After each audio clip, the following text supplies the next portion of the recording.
অনেক রাত, তারপরেও আমাকে এগুলো কাজ করতে হবে। আসসালামু আলাইকুম, সবাই কেমন আছেন? আমি ভালো আছি আলহামদুলিল্লাহ। যেহেতু রোজা এসে যাচ্ছে, দেখেন মেয়োনিজ,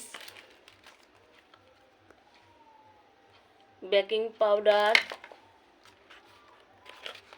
কাস্টার্ড পাউডার, দেখতে থাকেন, চিলি সস, ফিশ সস,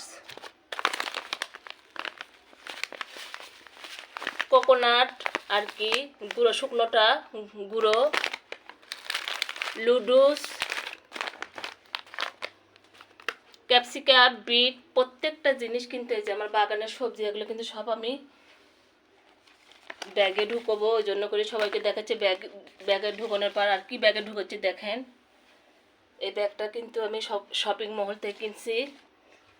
এই যে এখানে দেখেন আরও সস, যেহেতু রোজা এসে যাবে, বাসায় আমরা অনেক ধরনের আইটেম করে থাকি, ওই জন্য এগুলো কিন্তু আমার লাগে, ওই জন্যে নিয়ে আসা। আর প্রত্যেকটা আমি ব্যাগে ঢুকাই, তারপরে আপনাদের সাথে আবারও শেয়ার করব সুন্দরভাবে। সবাই ভালো থাকেন, যেহেতু মাহে রমজান এসে যাবে কয়েকদিন পরেই।